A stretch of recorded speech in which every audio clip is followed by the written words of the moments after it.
last week. And so KEIR Starmer's party is also viewed unfavourably by almost half of voters, with only 28% saying they have a favourable opinion.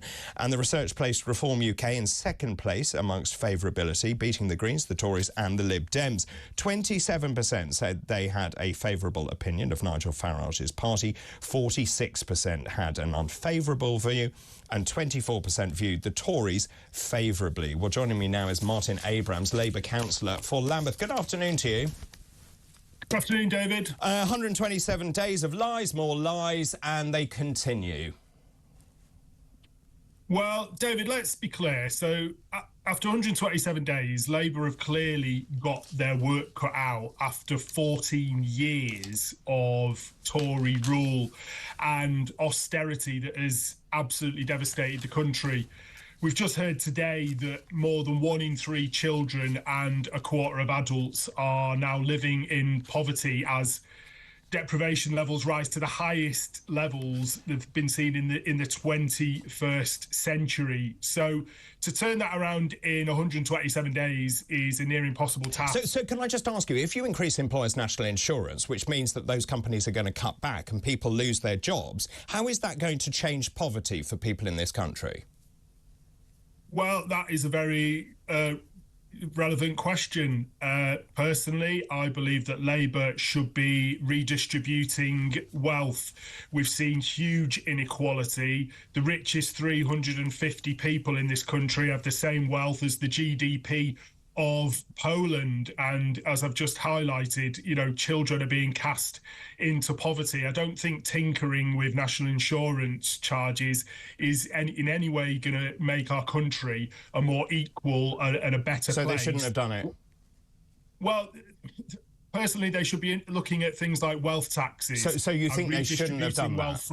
Let me just be clear. Do you think they should not have increased employers' national insurance contributions? Well, listen, that needs to be looked at. Well, no, I don't think they should have. They should have that's very honest of you. They should have implemented a suite of wealth taxes rather than target national insurance. And what about the Winter Fuel Allowance? Should they have done that? I mean, categorically no. The Winter Fuel Allowance policy was an absolutely horrendous error by KEIR Starmer in his first 50 days as Prime Minister, just before summer recess, which allowed that entire debate to be played out over the summer silly season. And when, you know, the danger is now is that we're seeing studies that are saying that this change is going to put 50,000 pensioners into poverty and potentially cause many pensioners to suffer and potentially freeze to death. So that is an absolutely horrendous choice by the Labour Party. I mean, that's probably why. Sure. That's probably why Keir Starmer's personality and popularity ratings are absolutely tanking. A Labour government should not be scapegoating some of the most vulnerable people in society, and that goes for younger people as well, and because they've just announced an increase to things like tuition fees. So, you know, Labour are making some serious mistakes, and I think that probably goes to show that. Well, I was going to say thank you. Well, thank you for your candour and your honesty there, because at least you answered the question, unlike many Labour politicians, because they keep saying there is this 22 billion fiscal hole, then Rachel Reeves has invented a 40 billion increase in terms of taxes, and it's hitting every single person. So we're now seeing inflation rise from 1.7% to 2.3%. As a result, of course, we're worried about interest rates, people coming to the end of their mortgage. They can't afford to remortgage, or they may be worried about how they afford to keep the roof over their heads. This is a very strange set of policies for Labour. I couldn't agree more. It's not hitting every single person, though, David, because the richest in society. But what about the majority? But the majority, you're talking about the richest. Sure, I take that point. What about the majority of people in this country who are not terribly well off? Those people who strive, who have 2, 3 jobs, the middle classes. Yeah, and that's why I've highlighted that those people that might have been in the middle previously are now ending up suffering in poverty after 14 years of Tory austerity. But you can't keep blaming the Tories. Labour is in power, and they chose to make these decisions. Is Rachel Reeves the right person to be Chancellor? No. No, Rachel Reeves is not the right person to be Chancellor, because Rachel Reeves makes out that a tough decision is cutting Winter Fuel Allowance. Yeah. A tough decision is keeping the 2-child benefit cap. I'll tell you what a tough decision is, David, is implementing wealth taxes on the wealthiest in society to redistribute wealth. That is a tough decision. Cutting Winter Fuel Allowance is an easy decision for politicians to make, because they're not going to suffer from in terms of their big wealthy donors and their big funders and the big businesses that are putting pressure on them as a result. The Labour Party, we've got to remember, we have not had many Labour governments in this country. The Conservative Party have been elected the vast majority of elections over the last 100 years. So this is kind of a once-in-a-generation opportunity for a Labour government to come in, to support working class people, to implement real Labour policies about taking our utilities and public services back into public ownership, so vast amounts of wealth aren't extracted by privateers and taken offshore, to properly fund our NHS, which is one of the best Labour Party creations ever. I don't doubt it. To make sure that waiting lists are cut. But throwing money, and look, I speak with authority on the NHS, throwing more money at a broken NHS without reforming it is wasted cash. I don't agree. Yeah, I don't agree. What we need is to take our NHS... You don't agree? What, you just want to throw money at the NHS and hope it gets better? No, what we need to do is go back to basics with the NHS and ensure that we take it back into full public ownership, rather than having this disparate, a disparate organisation that's made up but hang on a minute. When you look at, but hang on a minute. If you look at the productivity of a truly NHS hospital and one of a private hospital, they are poles apart. Private hospitals are far more efficient. Well, listen, getting into a debate about public and private hospitals, you've got to remember, David, that the majority of people that work in private hospitals work in the NHS as well. They do. So they're only efficient because they're relying on the workers that are basically working in the NHS. The vast majority of private doctors are NHS doctors. They are, but they are contracted for a certain number of days a week, and they choose to work in the private sector. What's wrong with that?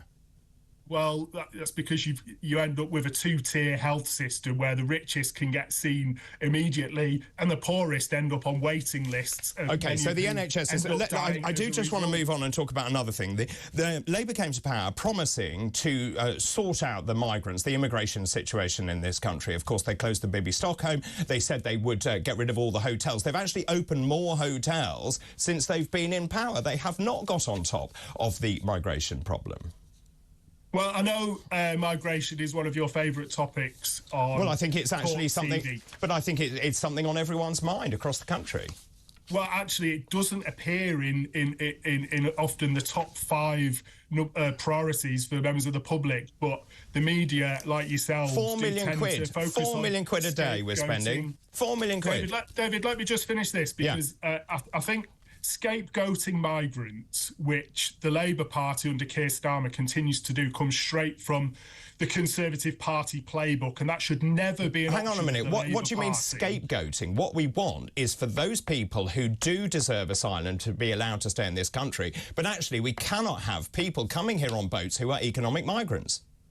No, what I mean by scapegoating migrants, David, is that all of the country's problems, like increased NHS waiting lists, like people not being able to get housing, all these problems that have basically been exacerbated by austerity, by neoliberal policies, not migrants. That's what I mean about scapegoating migrants. And Keir Starmer has chosen to cozy up to people like Nicola Maloney from Italy. And, Keir Starmer should know better as a human rights lawyer than aligning himself with a far-right Italian Prime Minister. And he should be promoting a much fairer immigration system, not taking tips on immigration from fascists. So that's interesting. So Rachel Reeves shouldn't be Chancellor. Should Keir Starmer be Prime Minister? Well, listen, I am not on Keir Starmer's Christmas card list. I am not Keir Starmer's biggest fan. We're a broad church in the Labour Party. Yeah, sure. I don't think that Keir Starmer is doing a very good job, and that can be seen by the public opinion polls. Can I just ask you one final? Sorry, time is so tight. Can I just ask you? Turn this around? Yeah.